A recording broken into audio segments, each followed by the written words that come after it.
What's going on, YouTube? Metal Complex here, and welcome to episode 11 of my Sunday series, The Knife Guy.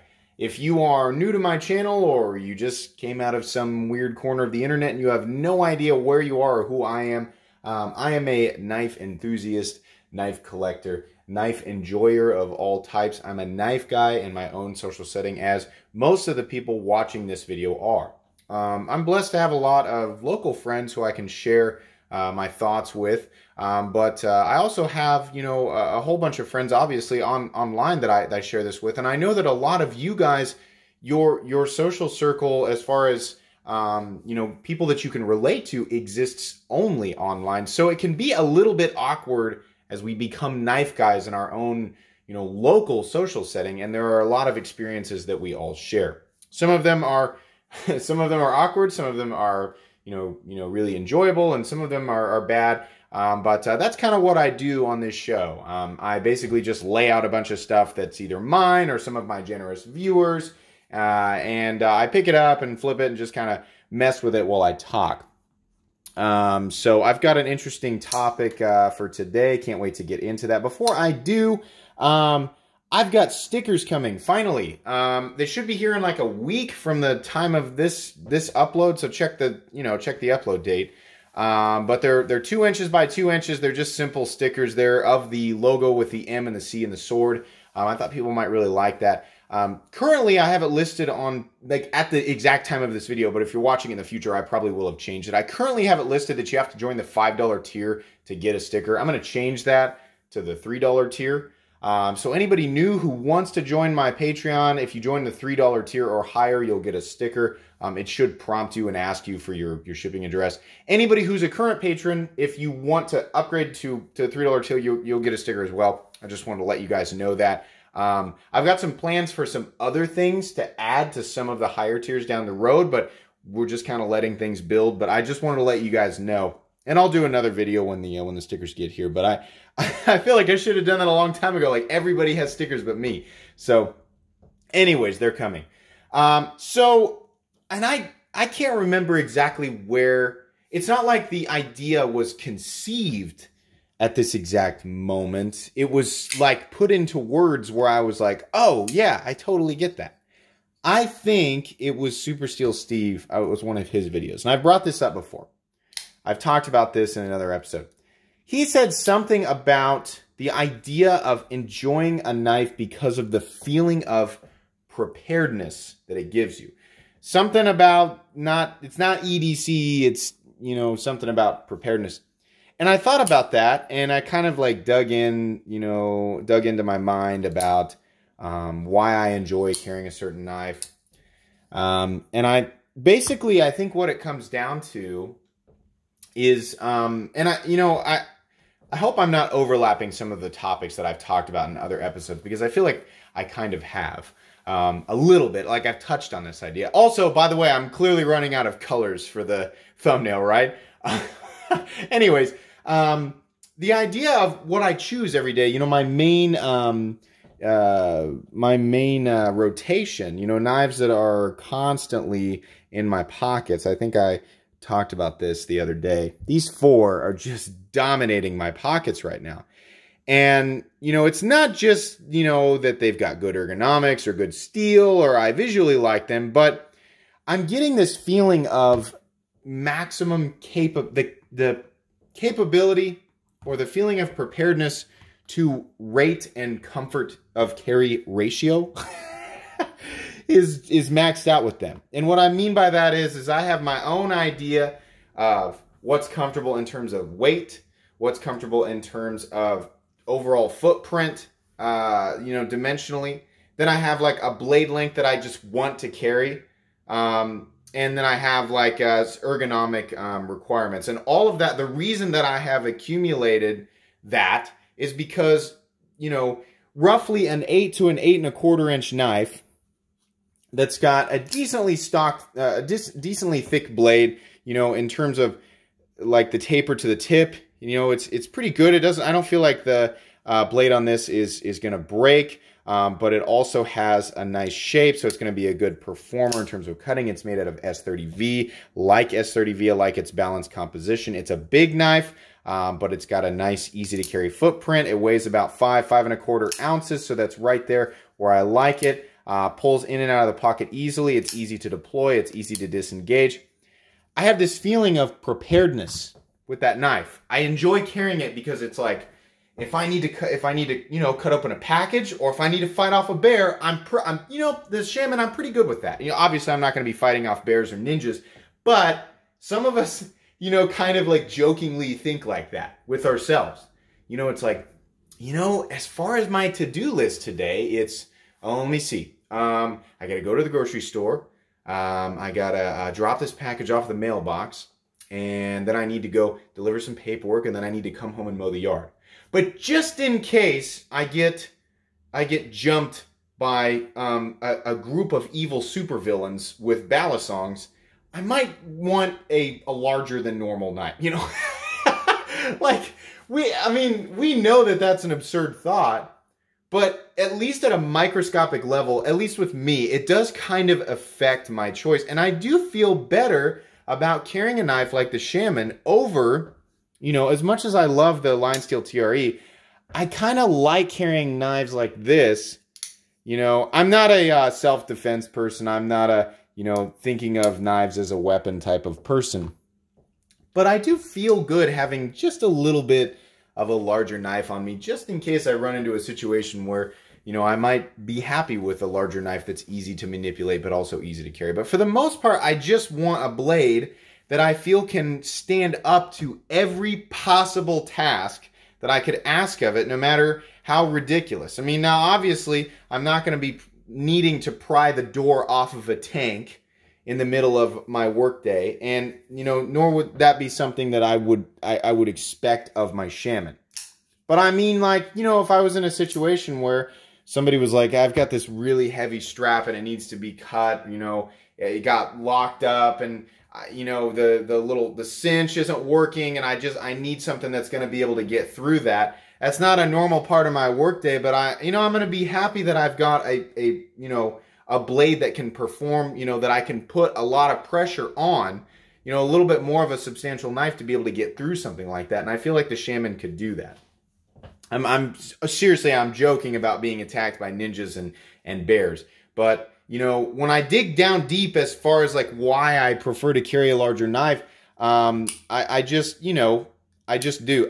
Truthfully, as a dad, I have a, and you know, some of you guys are parents and some of you aren't, but, and I'm not saying like, only dads are going to understand this, because that's really obnoxious, right? There's nothing more obnoxious than somebody who's a parent telling you that you're not going to understand until you have kids. That's BS. I'm not doing that. But I can say that as a dad, I'm constantly like, you know, I wish you could see me right now because I'm being animated. I'm constantly like looking over my shoulder, like, you know, I'm in like protection mode all the time, and that in part that's part of the reason why I carry a little bit of a larger knife, and that's a you know, kind of a crazy thing, and I mean, because seriously, like 100% of the time I'm using my knife as a tool.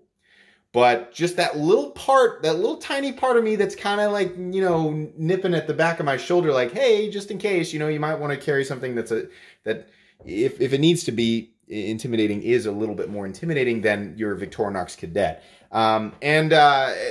Hopefully that day never comes, and I'm sure it won't. But it does affect me, you know. Now, I have to balance that though with what is appropriate, or at least semi-appropriate for my workplace. You know, it's kind of funny to say that, you know, the way that my brain determines that is that this is okay. This is a little bit over the line, you know? But to the average person, I think both of these look pretty scary. But to me, I'm like, well, you know, the Manix is 8 inches, and the SOCOM is over 9 inches. That's just, you know, that's just crazy. But the Manix is 8 inches. That's okay, right? Now, truthfully, it's like I've talked about before, to most people, the Delica is probably kind of a scary knife. Even though, in Kansas, this size of knife and the way that this looks, this type of knife is probably the most common thing that you see in Kansas. Like every other person that walking around has a knife like that. But, you know, anyways, this feeling of preparedness, you know, I want a knife that can stand up to hard use. I want a knife that's got a good cutting edge. Sorry, I'm going to put my phone on airplane mode. I'm sure there are people, you guys are probably like, how long into the video before Complex is like, excuse me, I got to put my phone on airplane mode. I have to do that all the time. I always forget. And then I've got this phone set to not vibrate so you guys don't have that right in the middle of the video that scares the crap out of people if you've got the volume turned all the way up in your vehicle. But I still see that notification come across the screen, and then it throws off my train of thought. So I have to stop and put it in airplane mode so I don't get distracted. But anyways, the feeling of preparedness is very important to me, as I think it probably is very important to all of you. You know, that base feeling, that subconscious need to feel prepared and feel good about the tool that's in your pocket and how ready you are to take care of whatever life throws at you. Hopefully just utility type tasks. That's a good feeling. And it's part of the reason why I love the Spyderco Shaman so much. You know what's funny is, if somebody were to give me, say like, hey, rank manufacturers by, you know, who makes the ugliest looking knives to who makes the prettiest looking knives. Spyderco would probably be nearly at the top of the list in terms of ugliness. Definitely under, God dang it. I'm not going to be able to make my joke because I can't remember the manufacturer that makes these, but I think the ugliest knives are whoever makes the Decepticon. Those crazy, like, they look like Transformers, or sometimes they look kind of steampunk. It's just bizarre. I'm not a big fan of, I can't remember the maker's name, but Spyderco would be up there. But here's the thing, despite the PM2 being one of the ugliest knives I've ever seen, my God, is it a good tool. This thing, you know, it's, now that I've made some changes, you know, and so some, you know, I'm sure people want to call me out, like, you've customized your PM2 and your Mannix, but it's still on the topic of preparedness in combination with what I'm saying about Spyderco's being ugly. They are, but I mean, they're shaped that way because it creates a good functional ergonomic design, and ease of manipulation is just top priority. And function and ease of manipulation is top priority. And what that has yielded in the case of the PM2 is kind of an ugly knife, but it doesn't matter. Now that I've added this deep carry clip, I feel good about how deep it rides in my pocket, how easy it is to pull, and where the pocket clip is when I'm holding it. The compression lock is an awesome means of disengagement for the blade. The hole and the position of the hole is an amazing and convenient location for deploying the knife, regardless of how you want to do it. The blade is ground extremely well. It's about 145 thousandths stock thick. It's got a nice tip on it, even though it's a little bit thin. But, I mean, this knife feels, I feel very, very prepared with the PM2 in my pocket, and it makes me feel good. Same with the Shaman. Same with the Mannix. The Shaman, you know, it gets bonus points for the tip being probably a little bit more durable.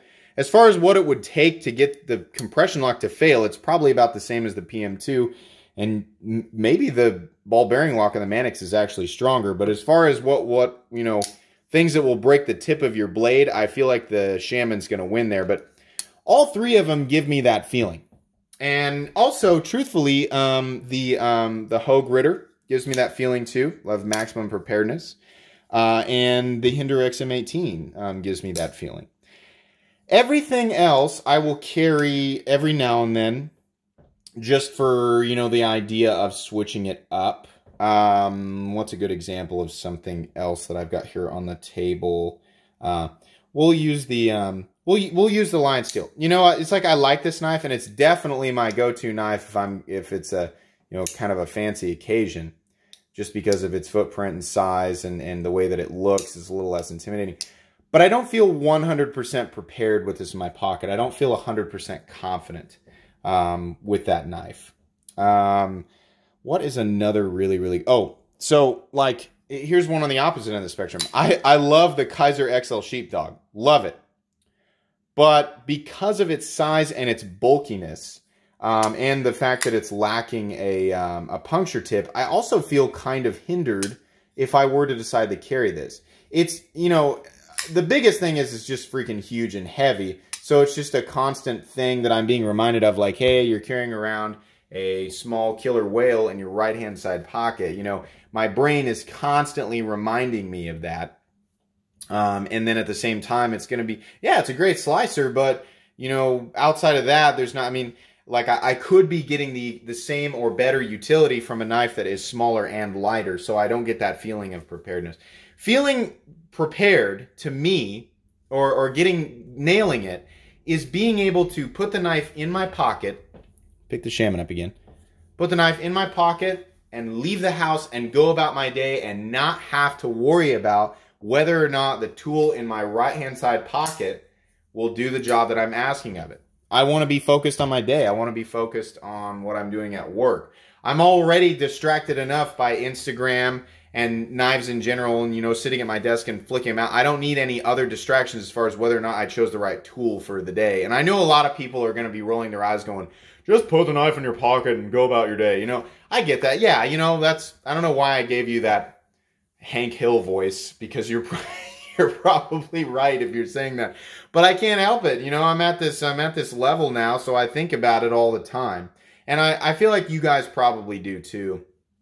There's a joy in that, and that's why we obsess over blade geometry, blade steel, handle materials, ease of manipulation, lock type, blah, blah, blah, blah, blah. We obsess over that stuff because all of us are seeking out our own form of Excalibur, and it feels good to chase it, but it also feels really good when you're like, you know, this is how I look at it. I'm like, this knife isn't quite the fantasy Excalibur that I have in my head, but it's darn close. And man, do I feel good. Man, do I feel prepared having this knife on my person. You know, you get it out and you open it up and you look at it, and you're just, in the case of the Manix 2, that's actually been used quite a bit. And my camera never really, there we go, a little bit there.